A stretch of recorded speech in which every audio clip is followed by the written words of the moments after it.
Hi friends, I invite you all to listen to a brand new story. They say the cold out here teaches you what still lives inside your chest. I used to believe that.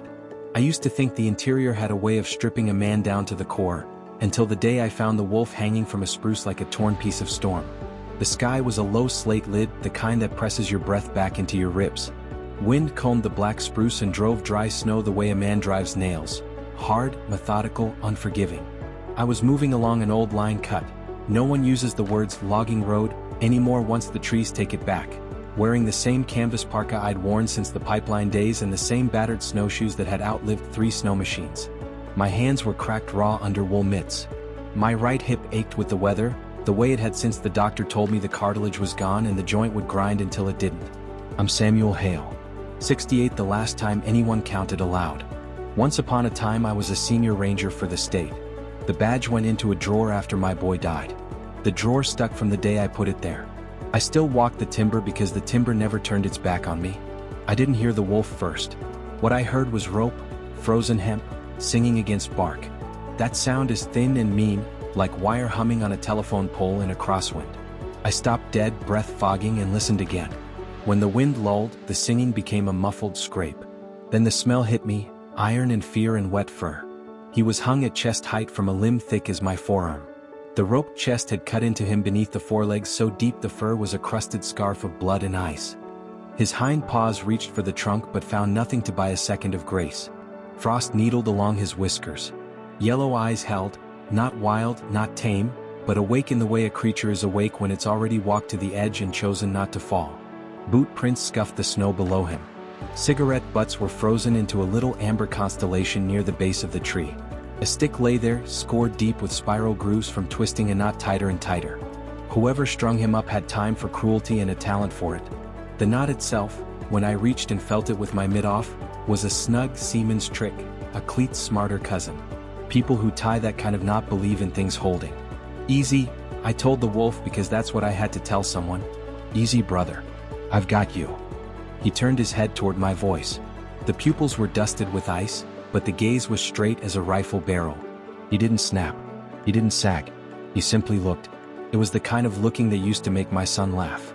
He'd say, "Dad, when they look at you like that, it's like the whole forest leans closer." Daniel would have been 30 now.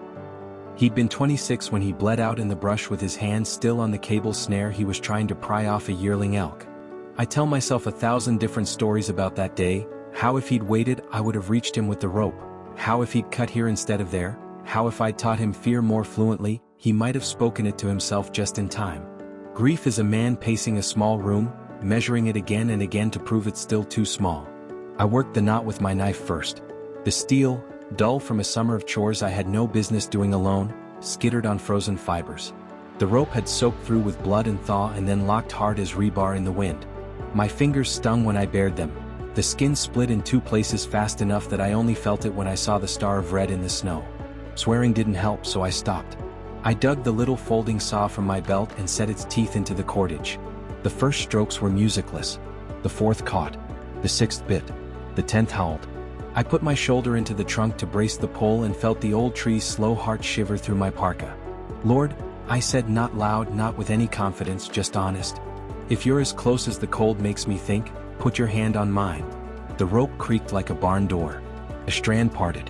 The wolf's whole frame dropped an inch and he groaned, quiet, almost human, almost not there at all. I wedged my knee against the trunk and slid my arm under his rib cage, bearing up what I could. Heat soaked through my sleeve. The heat smelled like pennies and musk and thyme. You don't forget the weight of a thing that's chosen to keep breathing. The last fibers surrendered with a wet pop. The rope hissed bark down the trunk and fell. We went together. Him heavy and limp to the snow, me to my knees with my hands still under him. He didn't thrash. He only panted in short, strict bursts that said pain was a rule he understood and didn't argue with. "All right," I told him. "All right, all right." I eased my parka off and laid it open over the snow. The wind found me immediately, prowling up my spine, but I ignored it. I rolled him onto the canvas and folded the sleeves across his chest like you do for the dead because it's the only folding that ever fits. I slid the old leather belt from my jeans and tightened it across the parka to keep pressure on the worst of the gash. Then I stood and pulled, dragging the parka sled a foot. Then another. Then another. My cabin sat 3 miles east, in a shallow bowl out of the wind that no map bothered to show. My snow machine had given up 2 winters back. The pull cord snapped one morning so clean it might as well have been cut by a judgment. I'd never replaced it. After Daniel, I had gotten good at not replacing things. We took the straight line where the brush allowed and the long way where deadfall said it would rather I didn't try. The sky remained a gray hand on the back of my neck. I counted steps until the counting turned hateful, and then I stopped counting and let the world shrink to the rasp of the parka over crust, the scratch of willow against my pant leg, the sound of small things refreezing behind us. I don't know how long it took. Time in the cold is elastic. You think it's a rope you can see both ends of until you tug and feel it stretch.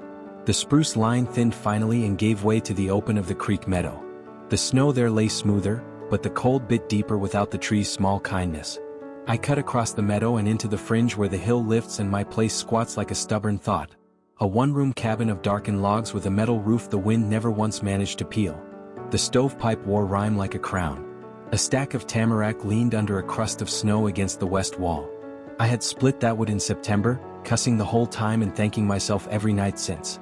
I shouldered the door open, breathed the stale cold, and pulled the parka sled over the threshold. The wolf slid onto the threadbare rug Ellen hooked the winter the cancer started.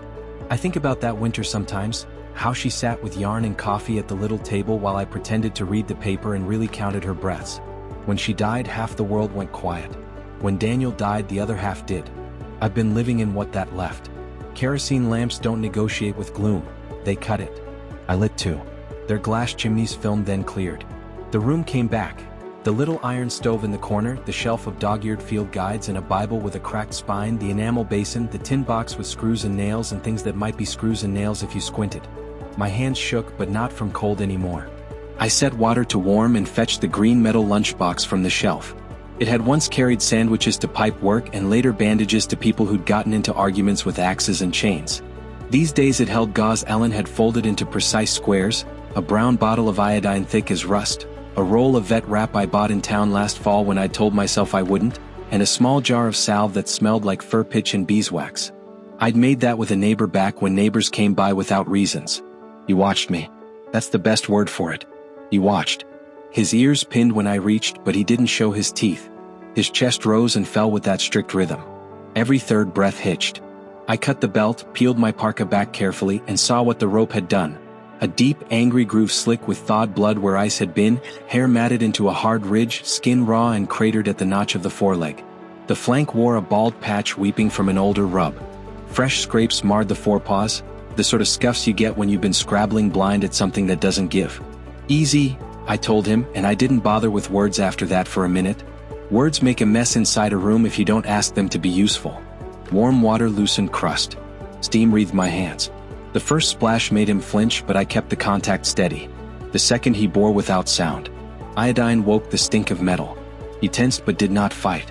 I laid gauze and then another layer and then the fur pitch salve at the edges where the skin still thought about tearing.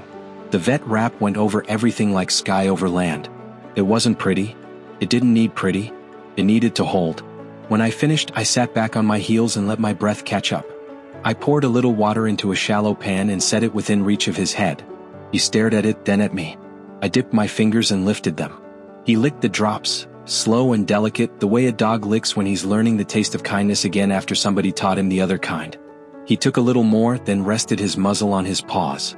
You ride the breath like a tide, I said without planning to. Up and down, up and down. I hadn't spoken to anyone for days except the woodpile and the radio when the weather report insisted on being wrong. The name came out and sat between us, not foolish, not grand. Wave, I tried, like the sound of it might spook him if I didn't make it soft. That's you. You'll be Wave. He didn't care about the naming, not the way people do. He only turned those yellow eyes toward the stove as if the idea of a thing that glows and doesn't hurt takes getting used to. I fed the fire straight sticks and then rounds and then a last small armful until the body of the stove radiated the kind of heat that makes the room smell like old wood remembering summer. The lamps chimed when the wind took the walls and rattled them. I rolled a wool blanket. Ellen had knit it from yarn she bought in a town I pretended I remembered the name of, and tucked it over his back. He accepted that too. I sat on the floor with my back against the bunk and my legs stiff out in front of me. I kept one palm resting near his shoulder but not on it, let the warmth travel from iron to floorboards to my bones. The cold outside hissed under the door but the room held. When my eyes fell to the little scabbed gashes across my knuckles, that old habit of doing math and grief started again. How many minutes I'd traded for this life, how many miles of drag, how much luck. And then, without asking permission, a different math began. How a heartbeat under my hand meant the room was larger than it had been this morning. How the sound of another living thing breathing had a way of repainting the walls. I reached, the way you do when you can't help it, and set my fingers gently at the edge of his ear. "You're safe here," I said quietly, which was the only prayer I trusted enough to speak aloud anymore. "I won't leave you." The wind slid its knife along the eaves and moved on. The stove popped. Snow made its small mountain creaks. Waves' breathing found a deeper rhythm. I let my head rest against the bunk and looked up through the cabin's single window. The sky had opened a slim seam where the clouds parted, and one star burned in it like a stubborn nail. The lawyers for sorrow like to say that a man's life turns on big hinges: birth, wedding, funeral, the accident you couldn't outrun. It can. But sometimes the hinge is a wolf you don't know, laid out on your rug while your fingers sting and thaw at the same time, and the name you gave him is the least important miracle in the room. I woke to the stove's coals cooling to a red that warned of black.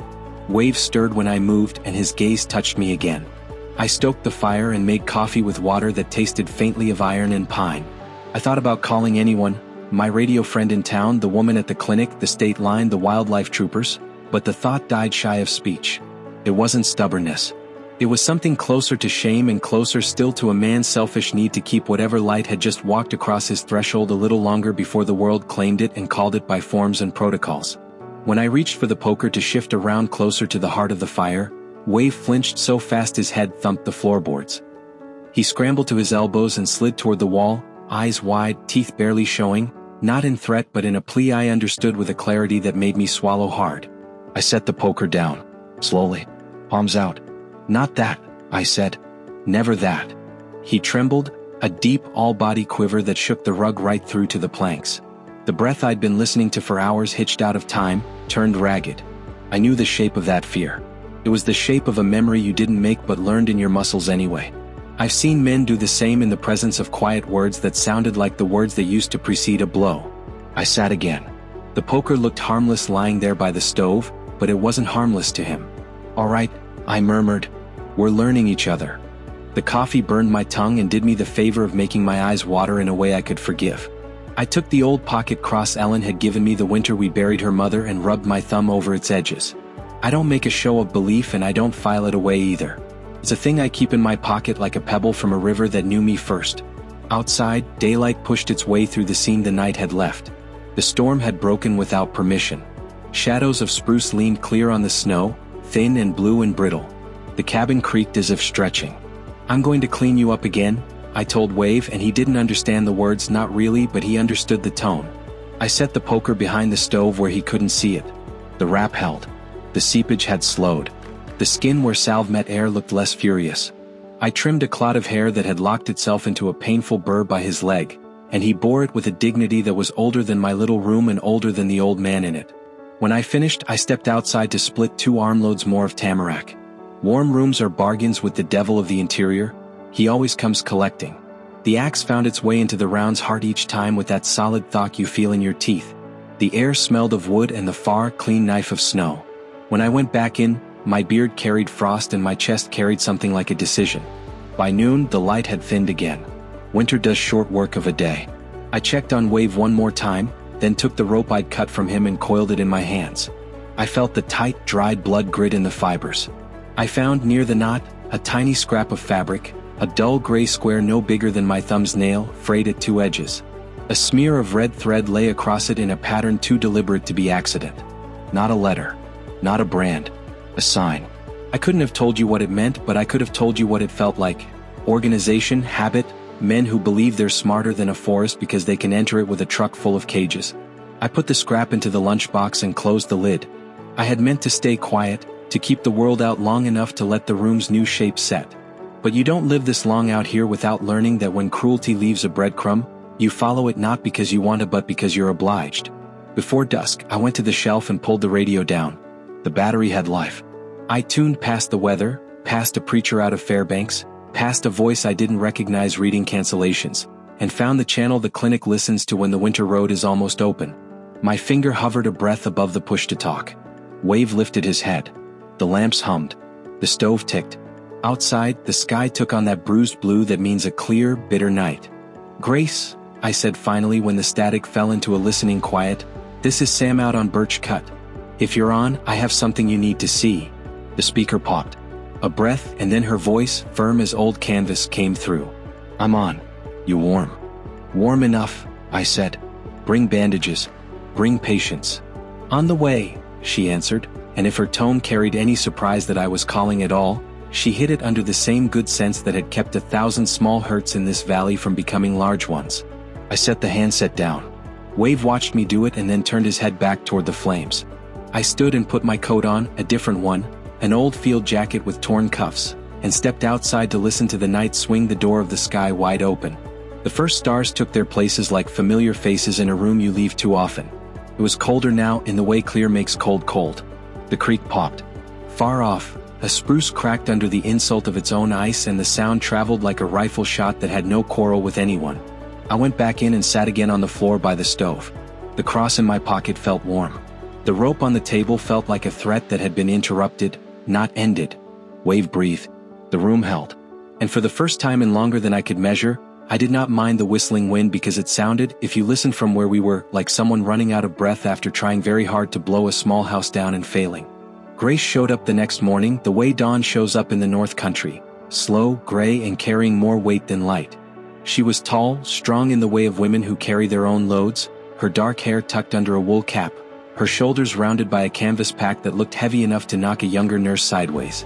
A mutt trotted behind her, gray with white paws, one ear drooping, the kind of dog you recognize immediately as the kind that chooses loyalty once and keeps it.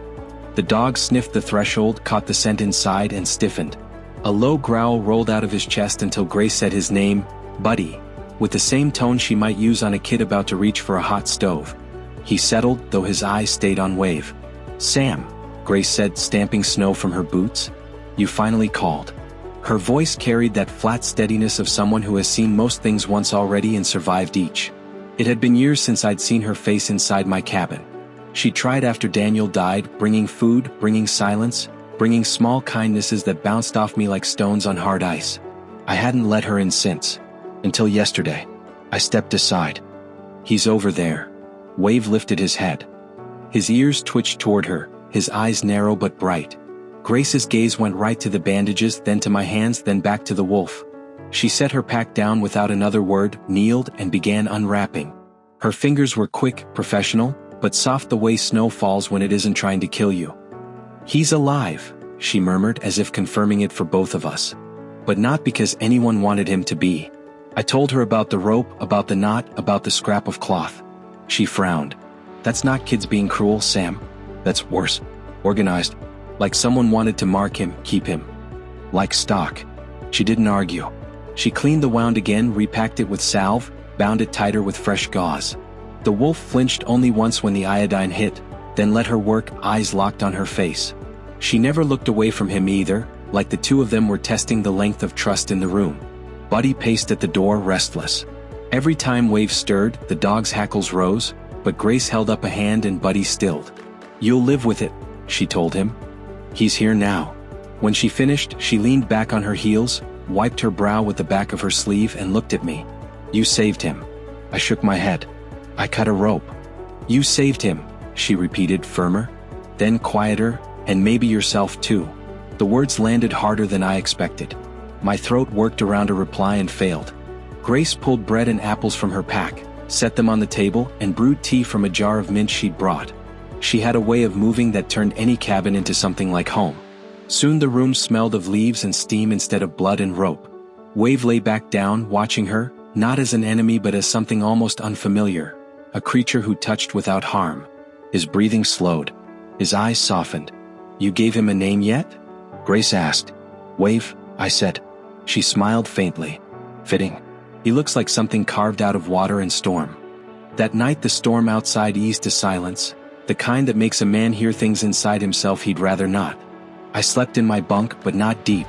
At some point I woke to find Wave standing, shaky, ribs quivering, but standing. His paws shuffled on the rug, his eyes darting from stove to door. He looked like someone half dreaming of escape. "Easy," I whispered. My voice cracked in the dark. You're not bound anymore." He stared, chest rising fast, then lowered himself back onto the blanket.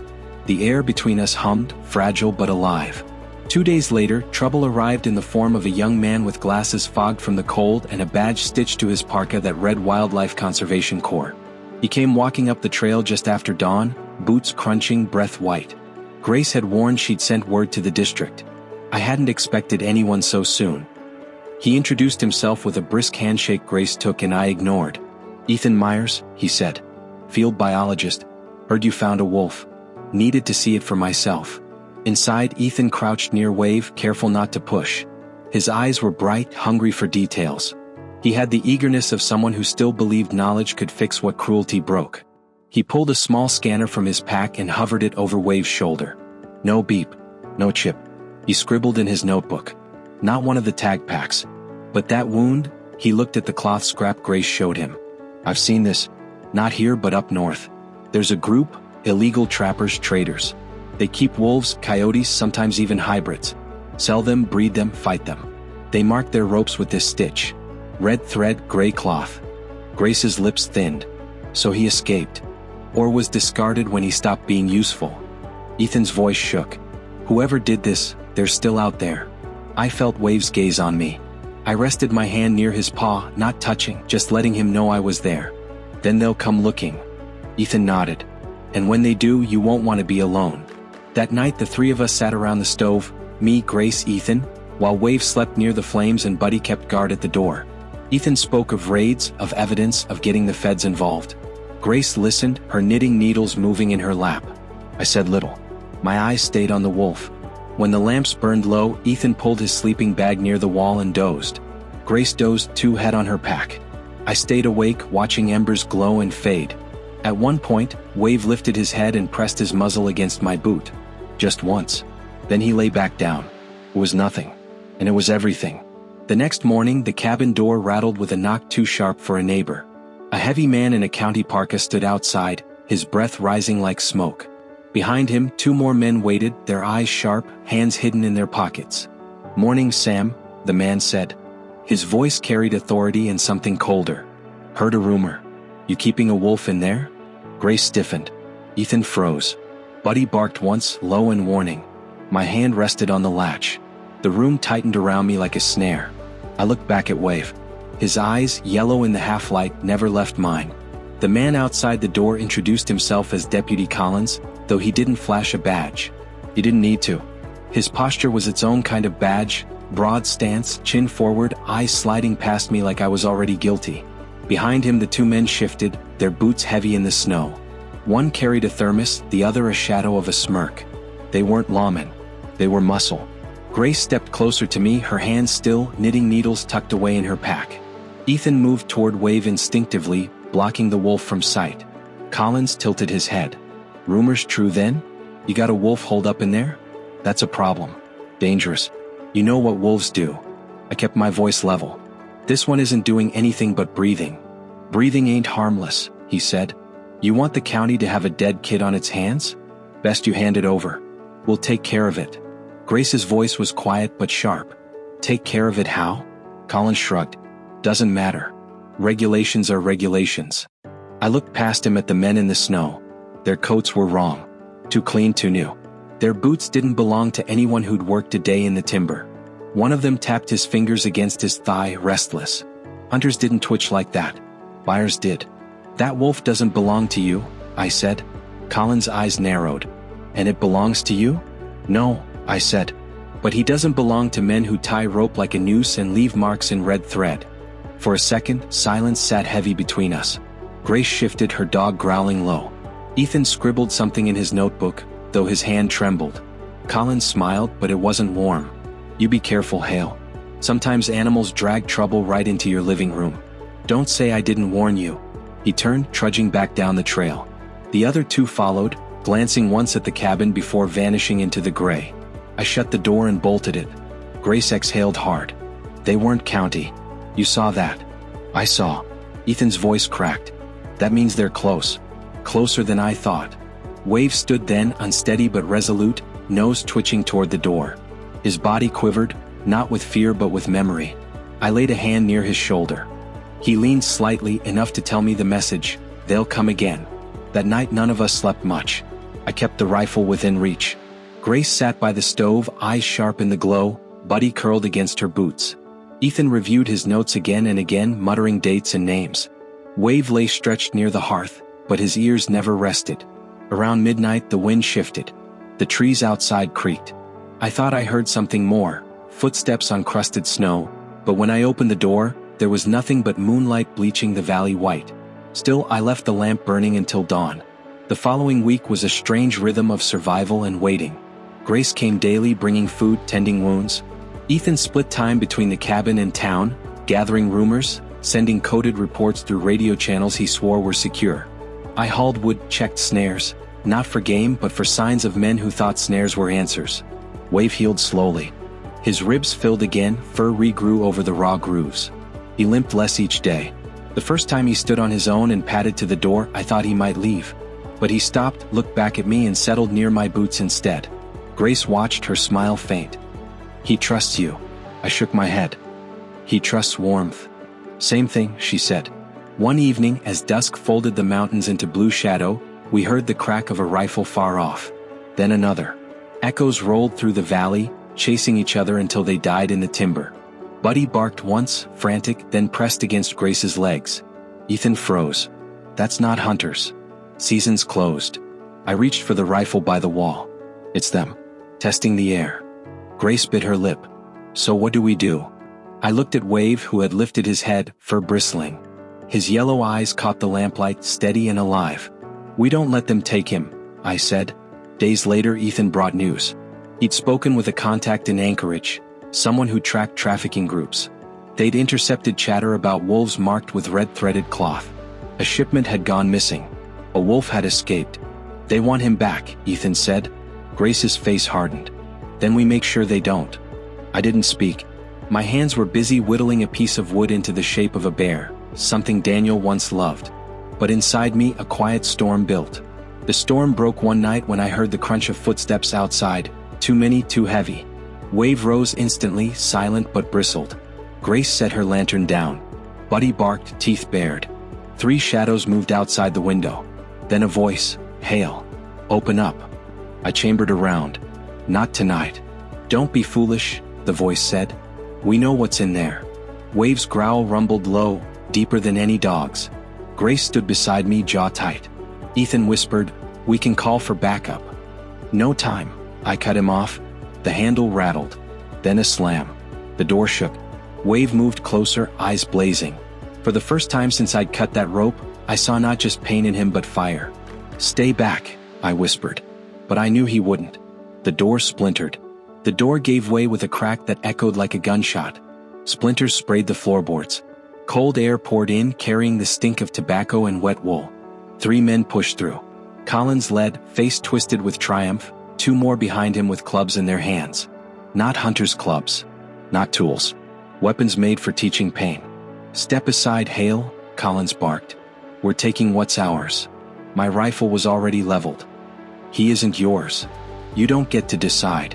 Grace moved beside me, her hands steady though her eyes burned. "You'll have to go through all of us." Collins laughed, low and humorless. "Lady, you've got more guts than sense." The men spread, boots grinding ice into my rug. Ethan froze against the wall, notebook forgotten. Buddy snarled, teeth white in the lamplight. Then Wave stood. He rose slow, deliberate, shoulders rolling as if shaking off every chain he'd ever known. His lips peeled back. The growl that left his chest made the walls tremble. Yellow fire burned in his eyes. The intruders faltered. Just for a breath. Long enough for me to see it, the slip of fear beneath their bravado. Collins recovered first, raising his club. "He's half dead. Take him." He never got the chance. Wave lunged, faster than his wounds should have allowed, slamming into the first man's chest. The club clattered. The man screamed as fangs grazed his arm, shredding cloth. Chaos erupted. Buddy leapt, clamping onto the leg of the second thug. Grace shoved a lantern at Collins, flame flaring in his face. Ethan, shaking, grabbed the poker from the stove and swung wild, the iron bar singing through the air. I fired a single round, not to kill but to split the floorboards at Collins' feet. The blast thundered in the small cabin. He stumbled back, eyes wide, realizing this wasn't going his way. Out. I roared. The men scrambled, dragging each other through the shattered door. Collins cursed, his voice breaking in the cold. This isn't over, Hale. You hear me? Not over. Friends, if you're still here, don't forget to like this video and drop a comment. Your support helps us bring more powerful stories to life. Their shadows vanished into the tree-line. Silence slammed back into the cabin, broken only by the sound of breathing, harsh, desperate, alive. Wave stood over the fallen club, chest heaving. His muzzle was wet with spit, not blood. He turned his head to me, ears flicking. For a heartbeat I thought he might collapse. But instead, he stepped closer, pressing his shoulder lightly against my leg. A gesture. A vow. Grace knelt, her voice low. He chose you. We barricaded the door with timber and iron nails until morning. None of us slept. Every crack of ice outside felt like footsteps returning. When dawn bled pale light across the mountains, Ethan broke the silence. They'll come back. And next time they won't walk away so easily. Grace's jaw set. Then we bring it into the open. No more hiding. She was right. The cabin wasn't a fortress. It was a target. And Wave was more than an animal now. He was proof. Proof of cruelty. Proof of survival. I stared at the cross on the wall, the one Ellen had hung years ago. Dust covered its edges, but in the light it still gleamed. Maybe she'd known one day I'd need a reminder that faith wasn't about walls. It was about what you chose to stand for. 2 days later, we walked into town. Grace led Buddy at her side. Ethan carried his files, his photographs, the cloth scrap. I followed with Wave. No rope around his neck, no chain, just his own steps steady beside mine. The townsfolk stared as we crossed Main Street, whispers spilling behind us. Is that a wolf? With Sam Hale? Lord Almighty. The old general store owner, Mrs. Carter, clutched her apron. Children peeked from windows wide-eyed. Some men frowned, muttering about danger. Others watched in silence, curiosity outweighing fear. We stopped at the community hall, a log building with a sagging roof. Collins was there, of course, trying to look official in front of a crowd he'd gathered. His face darkened when he saw us. You've lost your mind, Hale, he spat. Bringing that thing here? Grace raised her chin. This isn't a thing. This is a victim. Ethan stepped forward, lifting the cloth scrap. Evidence. This mark belongs to a trafficking ring operating out of the north. They're torturing animals, selling them. This wolf survived. Others won't unless we act. The hall filled with murmurs. Farmers, teachers, mothers with children on their hips. They'd all heard rumors.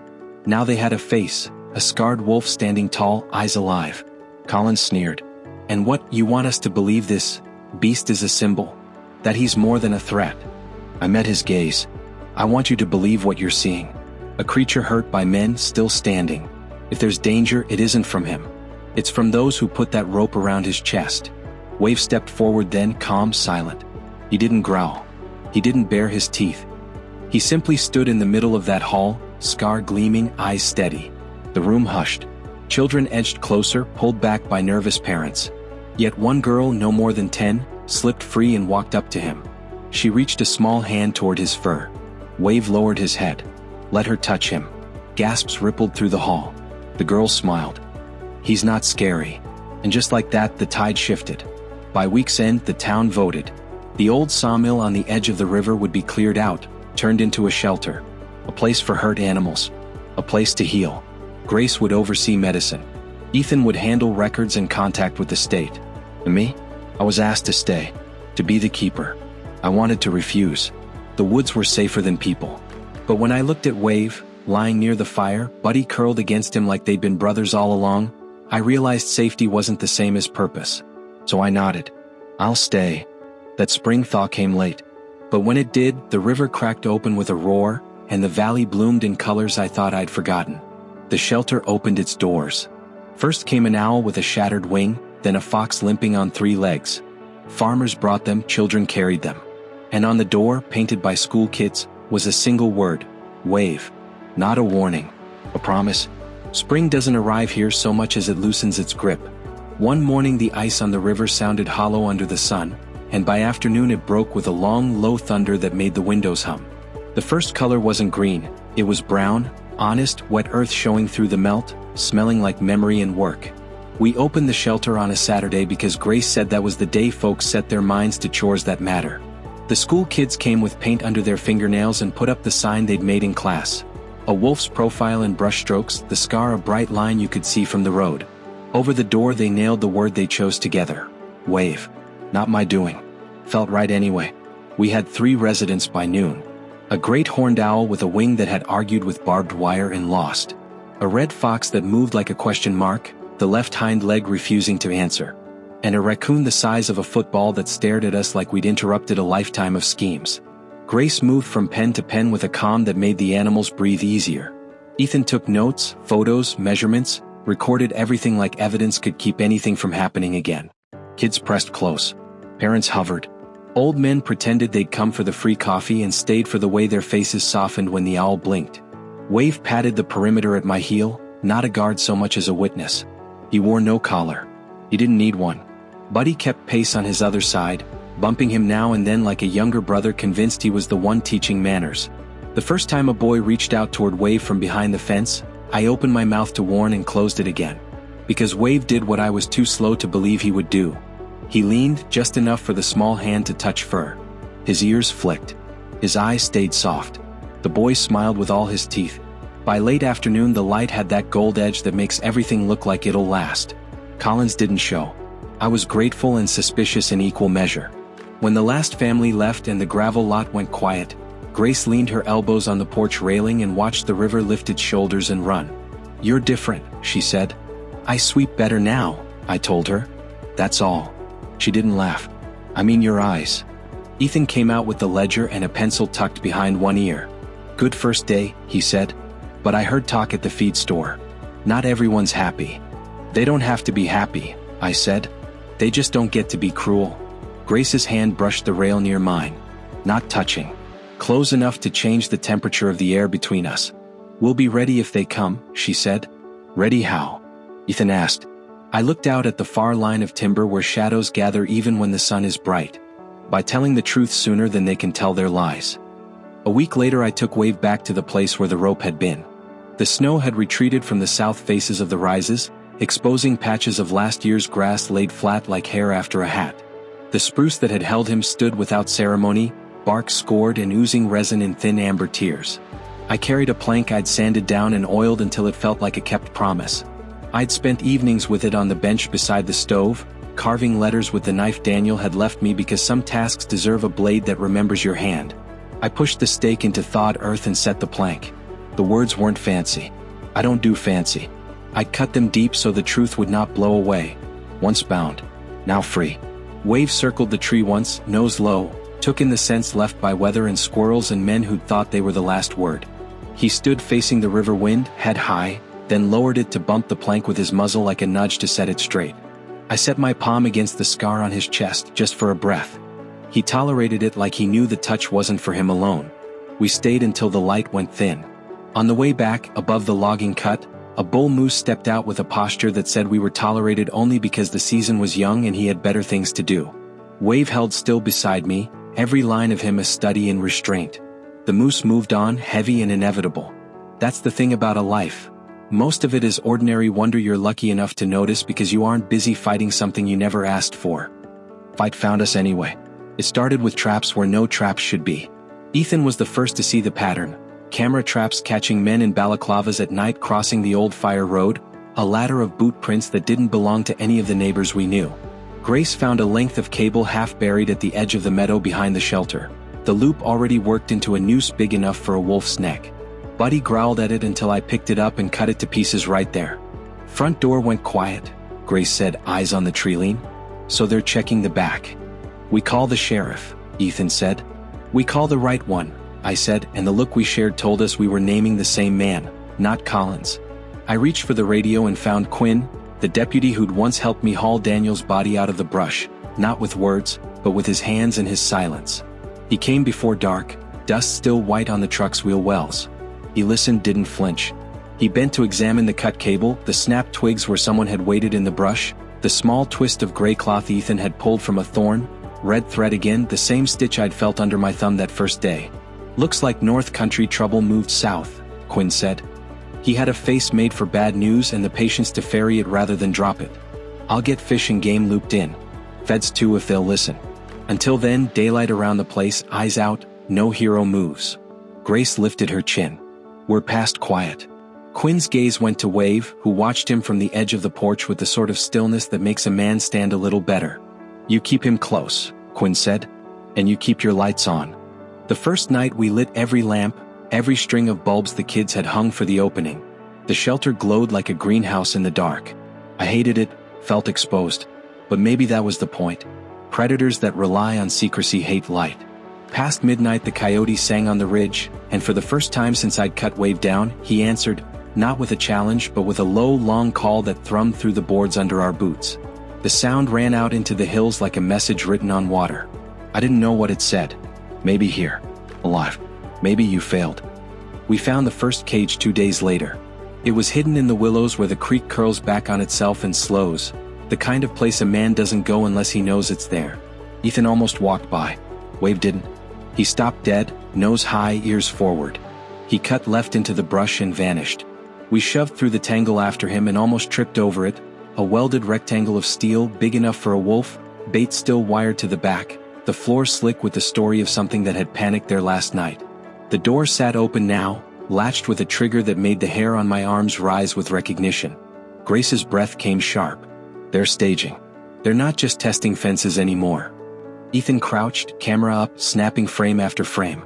Serial on the hinge, he murmured. Homemade.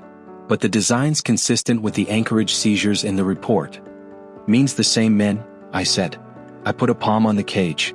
It was cold, but the cold held a shadow of body heat if you have the kind of memory your fingers keep separate from your mind. They were here less than 12 hours ago. We hauled the cage out and dragged it to the truck bed. I wanted to pitch it into the river so I wouldn't have to see it. Ethan wanted to keep it for evidence. Grace wanted me to eat lunch. She won. That's how decisions get made when there are too many you can't. That night I dreamed about ropes singing against bark and woke with the taste of rust in my mouth. The stove was low. The room was full of dark edges. Wave was standing at the door, silent as a shadow, head turned toward the meadow. When I put my hand to the latch, he pressed his shoulder to my knee like a caution and then eased back. I didn't open the door. I stood beside him. Sometimes standing is the only action that matters. The sheriff's office moved slower than rage and faster than bureaucracy. Which is to say, days. Quinn came back with 2 agents in jackets too thin for mornings that still froze. They asked questions that made sense and questions that made my teeth grind. They took the cloth and the cable ends and let Ethan keep his photos because he knew the names of the forms before they did. They told us to be careful and not to provoke and to call if anything happened. I didn't say out loud that something had already happened, that it had marks and stitches and a scar you could read like a road map. When they left, the river glinted hard and the wind came up. I went to the tool shed to find more wire for the perimeter and found, tacked to the inside of the door, a strip of gray with the red thread running through it like a grin. Whoever had hung it there knew the shape of my heartbeat. The message was simple enough. We see you. I took it down and brought it to the porch. Grace looked at it once and had to put her hand on the railing. Ethan swore. Buddy barked at the open shed until I shut the door just to stop the sound from coming out. Front door, I said. No more lights for their benefit. We go dim and we listen. Or we go loud, Ethan said, jaw set. We schedule a town meeting and tell them everything. Names. Patterns. How to spot the marks. Make it too hot for these men to operate. Grace nodded slowly. Light is not for show. It's for the neighbors. I've always preferred quiet to noise. But there are times a man has to choose the size of his voice. We chose large. The hall filled to standing. Mrs. Carter sat front with a notebook like she was back in school and intended to pass this time. Coach Rios from the high school leaned against the back wall with his arms crossed and an expression that said he'd protect every kid there and dare anyone to make him prove it. The logging boys slid in with sawdust still in their hair, faces closed until you looked at their hands and saw the way they rested near one another, ready. I spoke first. I don't like speaking first, but it was my rope to hold. I told them about the tree and the rope and the red thread. I told them about the first cage and the second, about the boot prints along the service road where no one who worked here would walk. Ethan spoke next. Dates, locations, the connection to seizures up north. Grace finished. The animals we'd already seen hurt, the kinds of signs to watch for, the number to call if someone tried to sell their kid a wolf pup with a story that sounded better than the truth. Collins was there, of course. He let us speak. He waited until the air had shifted and then he stood. And if a wolf kills a calf? He asked. Who pays then? Your shelter? Your soft hearts. His eyes found me. You bringing danger here and calling it charity. I looked at him and thought about the plank by the tree. I thought about Ellen's cross and Daniel's knife and the way Wave had leaned into the hand of a boy who'd never touched a wild thing before. You confusing cruelty with safety doesn't make it true, I said. I've seen calves torn up by dogs let to run. I've seen wolves walk past pens without touching wire. There's risk in any life. You don't answer risk by turning into the very thing you claim to fear. There were nods. There were frowns. That's how towns work. I don't need agreement. I need enough decency to tip the board. At the end, a woman from the far end of the valley stood and cleared her throat. My husband found a rope in our south pasture. Gray cloth. Red thread. We cut it. We'll cut more. That was the hinge. Sometimes you feel a town choose itself again. We walked out under a sky scrubbed clean by wind, the stars pricking ice into the dark. You did good, Grace said, and before I could argue, she squeezed my forearm. Buddy leaned against my leg as if that sealed the vote. Wave stood by the truck, nose high. His body was all attention. He smells them, Ethan said. Or remembers, I said. Remembrance has a way of becoming direction. 2 mornings later, Wave began to pace along the fence line as soon as the light ghosted the ridge. Not restless. Intent. He moved, stopped, tasted the air, moved again. Buddy tracked him, baffled. I should have kept him in. I should have listened to the voice that still thinks control is protection. Instead, I unlatched the gate. Show me, I said, and I don't know why I trusted the translation. I only know that some bonds don't require the same language. He led us north, beyond the shelter, through willow and alder, along the ribs of old flood channels where the ground heaves and swallows boots whole if you're careless. He moved like a memory that had healed enough to walk where it had been made. We passed the second cage, dragged into a thicket by Quinn's men 2 days before. We passed tracks too big for coyotes and too small for bear. A cheap cigarette but crushed and stained where someone had waited and grown bored. At a bend in the creek where 2 spruces had fallen in a letter V, Wave stopped and stood so still the sound of ice melting became a kind of thunder. Then he turned left and slid under the deadfall. We followed, cursing, ripping our sleeves, bleeding a little because sometimes that's the toll. What opened on the other side was a clearing I'd never known. A flat space held like a secret, the snow tamped by truck tires, the trees blackened where someone had set fires in a hurry without skill or shame. And there, under a brown tarp that tried to pretend it was part of the earth, another cage. 2, 4, a row. Empty now. But not long emptied. The smell told me so. So did the bowl with old water, the cleanly cut bread crusts, a calendar page pinned to a stump with the corner torn off as if someone had needed the date for a lie. Ethan took pictures until the battery died. Grace touched the cages with the back of her fingers like they were hot and then pulled her hand away and stared at her knuckles as if she could scrub the memory from the bones. We call Quinn, I said. My voice didn't sound like a voice. It sounded like a plank with words cut too deep. Wave moved to the far edge of the clearing and found something I wouldn't have noticed. A thread caught on a nail head. Gray, of course. Red stitching, of course. He pulled it loose with his teeth, carried it back and set it at my boot. Here, he said without saying. We flagged the trail with blaze cloth so Quinn could find the way. We left the cages as we'd found them. The sun was high by the time we made it back to the shelter. I didn't realize how tired I was until I sat on the porch step and the wood took my weight like a friend. That night the wind came from the east. Sometimes that means snow. Sometimes it means news.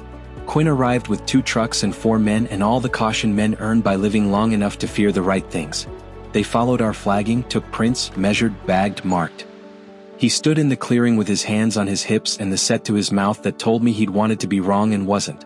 They're staging for transport, he said. In and out. Small crews.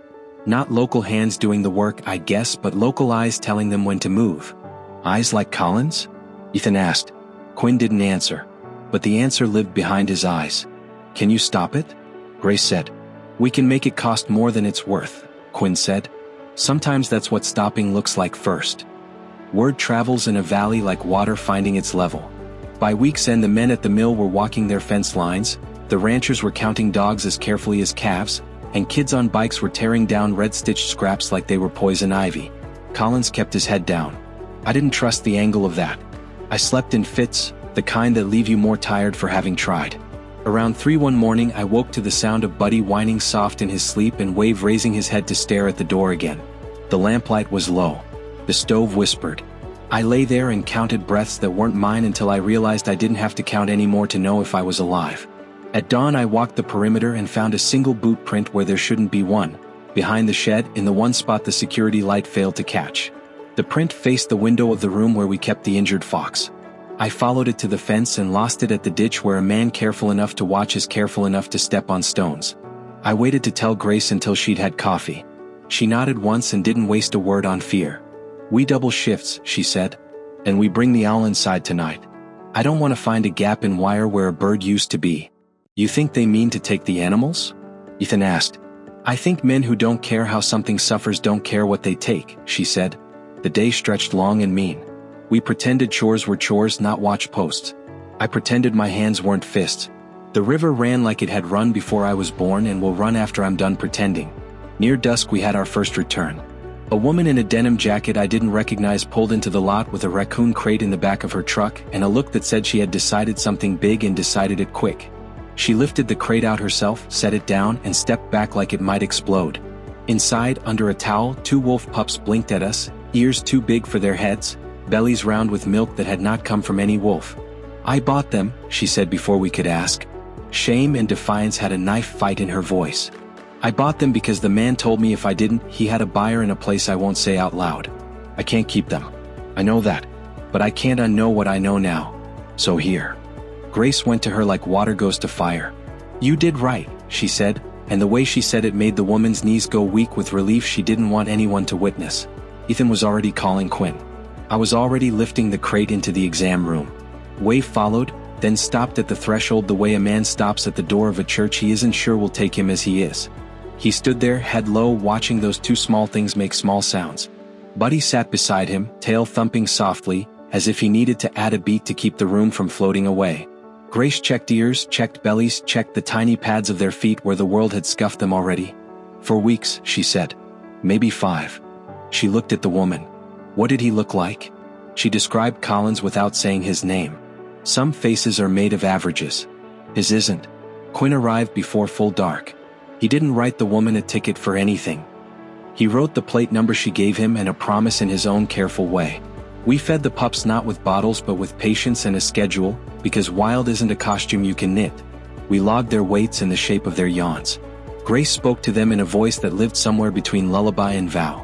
When they finally fell asleep in a nest of blankets, one with a paw flopped over the other's throat like a benediction, Wave lay down 6 feet away and lowered his head to the floor.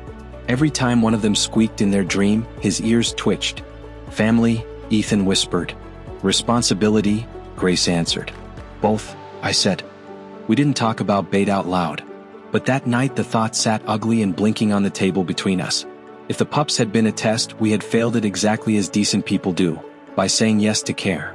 I could feel the logic of it like grit in my teeth. You want to catch a man who thinks living things are units? Watch the places where hearts gather. Just after midnight, Quinn radioed. A pickup had been spotted idling in the turnout near the old quarry, lights off, engine on. He was en route from the north. The agents were tied up on a different lead. "Stay put," he said. "Doors locked." "Staying put is not our best skill," Grace said. Wave stood at the window. He didn't pace. He didn't whine. He simply breathed like a metronome in a song whose next note you could feel. I moved the rifle to the table and checked the chamber. Ethan muttered the battery levels of every camera like incantations. Buddy took up a post at the base of the pup's room door like he'd been born a century and had only just remembered. We turned down the lamps and let the shelter learn how to be small and wide awake. The first sound was the click of metal on wire. Not loud. Loud enough. Grace's hand found my shoulder and squeezed once in a pattern I recognized as here. I stood and the floor didn't creak because I've lived long enough with these boards to know how not to make them talk. I moved to the back hall and put my eye to the crack between door and frame. 2 figures hugged the fence line, dressed in that careful wrong, camo a shade without a season, boots too clean, hoods up over caps that came from somewhere south in a box. One carried a bolt cutter. The other carried a looped length of cable. No one with a license cuts fence at midnight with the weight of shame in his shoulders. They went for the far corner where the shadow of the cottonwood fell darkest. I breathed out and the cold air took it like a gift. "Quinn," I whispered into the radio. "2 on the west corner. Bolt cutter and cable. You're 5 minutes out, we're 3 from the worst decision I could make." "Copy," came back Tincom. "I'm 2 now. Don't open a door unless they open it for you. I hate waiting." I waited anyway. The bolt cutter snapped once, twice. The second time, a metallic complaint came too loud for their taste. One of them hissed and looked over his shoulder. The other waved him on. Another snap and a square of fence peeled like skin. Wave pressed his chest to my leg and leaned, not pushing me forward, anchoring me there. I put my hand on his skull. His fur was warmer than my palm and it felt like a pledge. Headlights bloomed sudden and white in the trees. Quinn's truck roared like relief does when it stops pretending to be modest. A second truck followed, its bar lights painting the willows blue. The men at the fence bolted for the far ditch and didn't make it. Quinn took one into the snow with the kind of tackle you're not legally supposed to be able to do in a uniform. The other got 4 strides and found the second deputy waiting where no deputy had any business anticipating he'd go. I opened the door only when Quinn looked up and nodded. The cold bit like gratitude with teeth. They cuffed the two and read them words that belong in a better world and are the only thing that sometimes keeps this one from slipping entirely. Ethan filmed, hands steady at last. Grace exhaled a breath I felt on the back of my neck like a benediction. Wave stood in the doorway watching. He didn't growl. He didn't need to. Quinn walked up, breathing hard, snow on his knees. Not locals, he said. But local enough to know who told them where the dark corners are. Collins, I said. Quinn didn't answer. He didn't have to. They loaded the men into the trucks. They took statements from us that didn't change what had happened but set it into lines someone else could read. The lights left the trees. The night folded itself back into the angles our lamps made. When it was quiet again, the pups squeaked and Wave tipped his head, listening like there was a note in that small sound he'd been waiting to hear. I looked at the door we'd barricaded and unbarricaded too many times in too few months and realized I wasn't listening for footsteps anymore so much as for breath. Grace leaned her shoulder against mine. Buddy sighed. Ethan sat on the floor and put his head in his hands and laughed once, not because it was funny, but because laughing is one of the ways a body tries to leave a room it isn't ready to leave. Tomorrow, Grace said, we check every inch of fence in daylight. We put up more signs on the road. We call the school and teach the kids what red thread means. And we carve another board, I said. She tilted her head. What would it say? I looked at Wave and at the door and at the small room where 2 lives breathed the first night of a chance they didn't know they'd earned. Maybe something simple, I said. Maybe just, we don't look away. She nodded. Carve it deep. I sat at the table with Daniel's knife and a plank that would hold letters the same way a man's chest holds a truth when it's finally been spoken. The night outside shifted on its feet. The river moved like time does when you stop ordering it around. Wave lay down with his back to the pup's door. His scar caught the lamp and turned it into a thin line of light. There are hinges you don't see until they swing. There are vows you don't know you made until you hear yourself keeping them. And there are rooms that don't belong to one man anymore. Rooms where breath stacks into a kind of choir, quiet and stubborn and sufficient. I carved until the knife warmed to my hand and the wood gave up its curls like smoke. When I finished, the board looked like it had been waiting to be itself all along. I set it by the door to hang in the morning. I turned the lamp low. I sat on the floor beside the wolf and the dog in the room where 2 small things dreamed. I closed my eyes. The last thing I heard before sleep took its coat off at the threshold was the sound of the river, and the small, certain sound of animals breathing in a place they had not been meant to see. By the time summer settled over the valley, the shelter had become more than a building. It was a gathering point, a ledger of mercy written in fur and feathers and sweat. Children rode their bikes there in the evenings, bringing scraps of garden carrots for the fox, standing quiet while Grace showed them how to move slow, how to offer without forcing.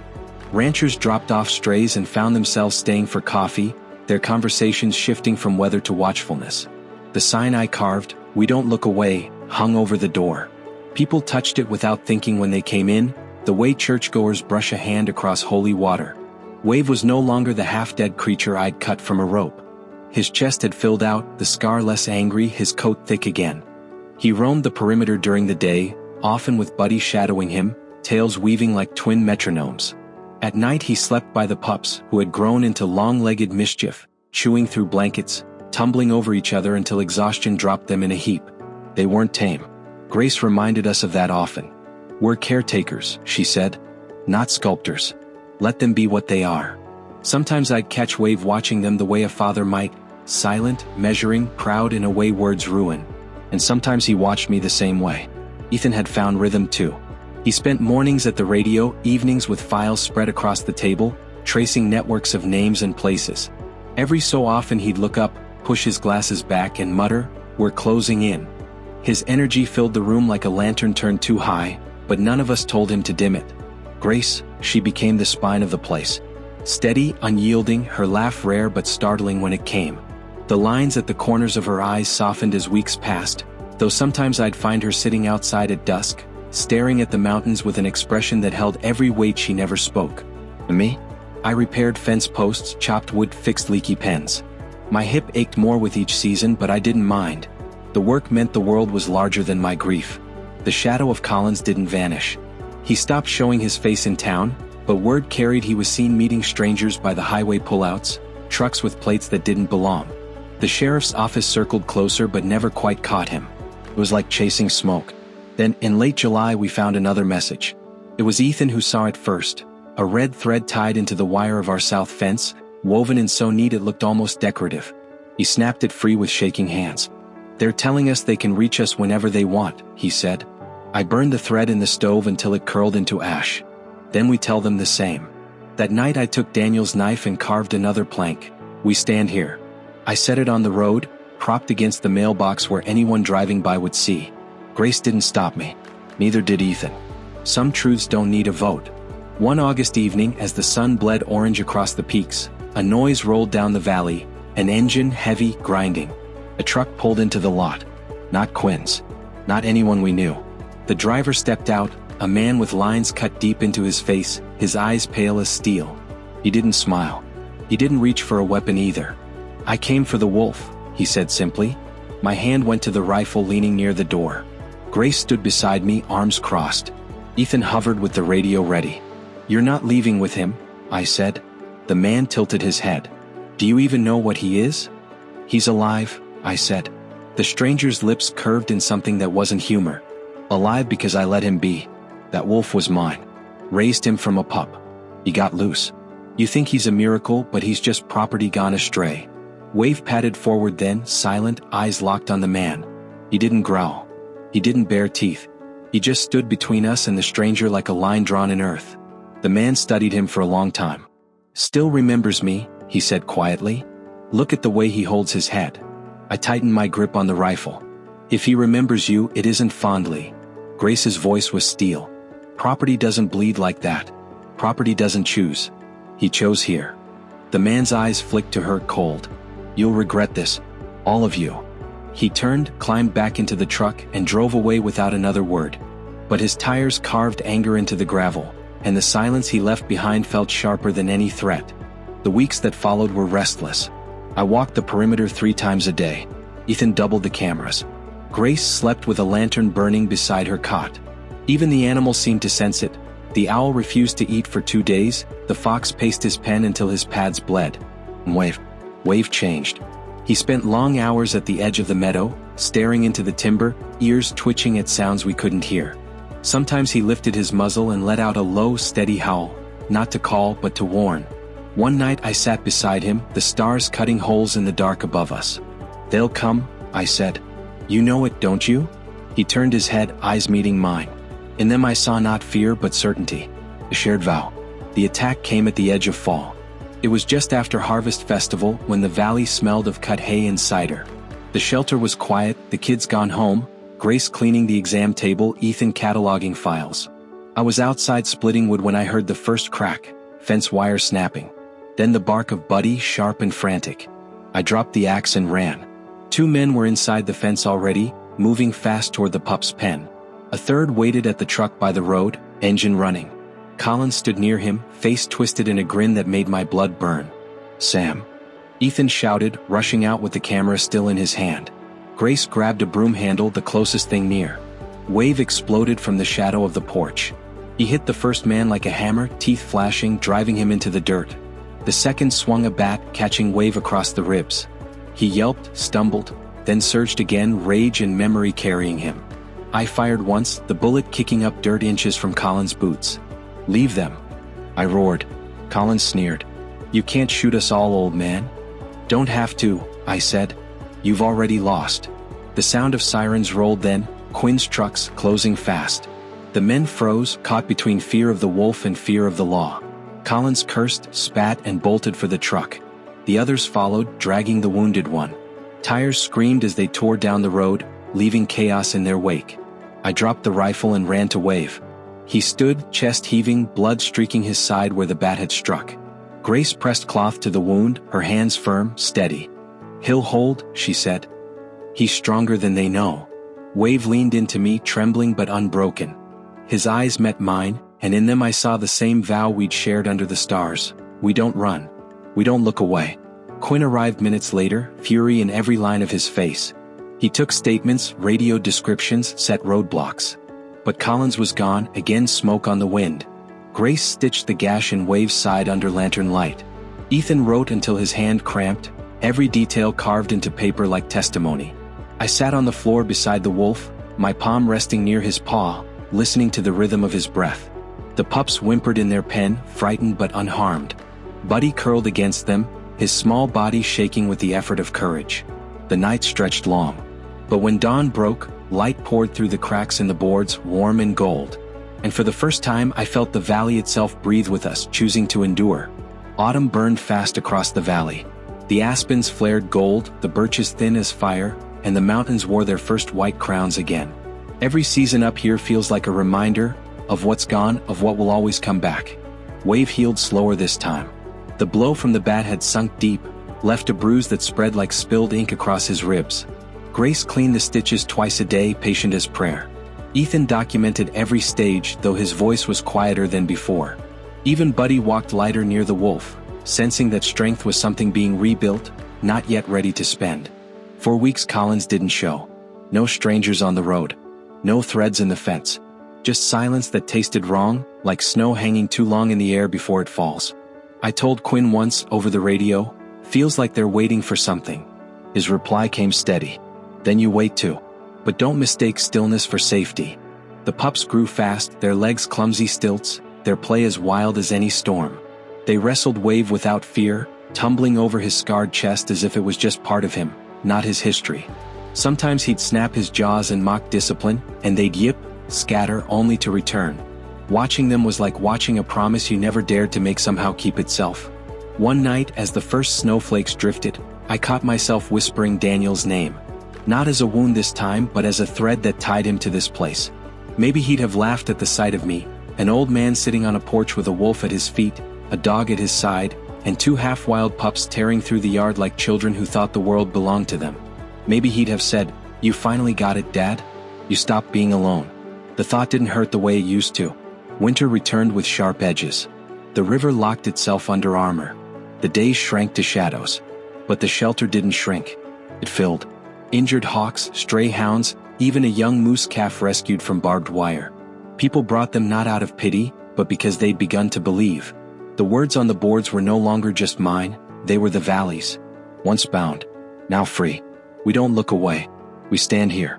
Sometimes I'd stand in front of those planks and run my hand over the carved letters, rough under my fingers, and think, if Daniel and Ellen could see this, maybe they'd know I hadn't wasted the years after them.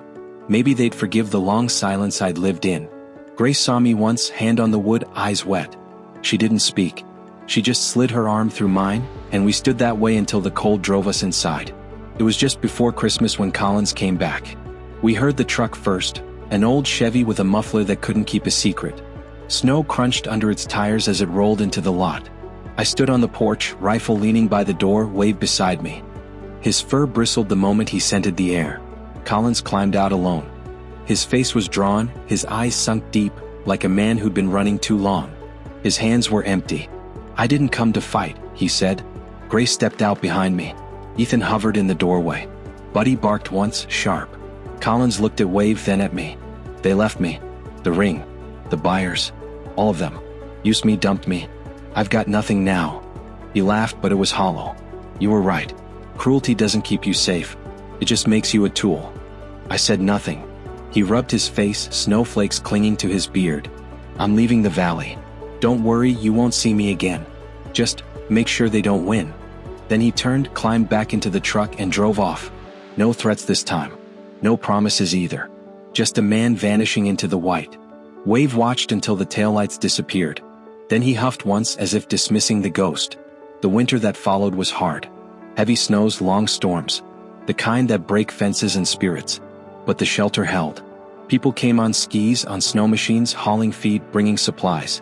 The valley had decided, and once a valley decides, it's stronger than any ring of men with ropes and red thread. One evening in February, I sat by the stove, journal open. Ethan was asleep in his chair, glasses crooked. Grace read by lantern, her hair silver in the glow. Buddy dreamed at her feet. Wave lay stretched near the fire, the pups, no longer small, curled against him. I wrote, some stories don't end. They grow roots. They become ground you stand on.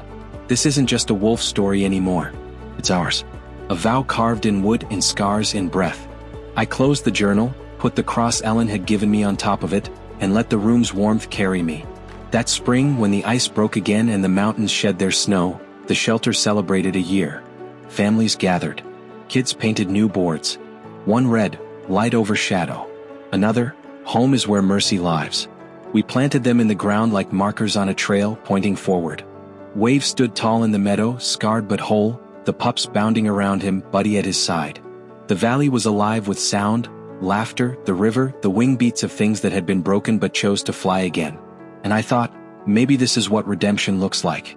Not erasing the rope, not forgetting the scar, but living so fully that the scar becomes proof, not sentence. The wind carried the scent of thaw, of pine waking, of earth ready for another year. I put my hand on the scar across Wave's chest. He leaned into it, steady, unafraid. We both had been bound. We both had been freed. And now, together we stood. Epilogue. Sometimes, when night falls quiet and the valley breathes easy, Wave lifts his muzzle and howls. Not the cry of a creature lost, not the mourning of chains, but a voice that says, we are here. We endure. We choose. And when I hear it, I close my eyes, feel the echo in my bones, and answer, not with sound but with the life I keep living beside him. Because survival is never just about breathing. It's about deciding what you'll do with the breath once it's yours again. Subscribe, share, and tell your story. Because sometimes wild things save us right back.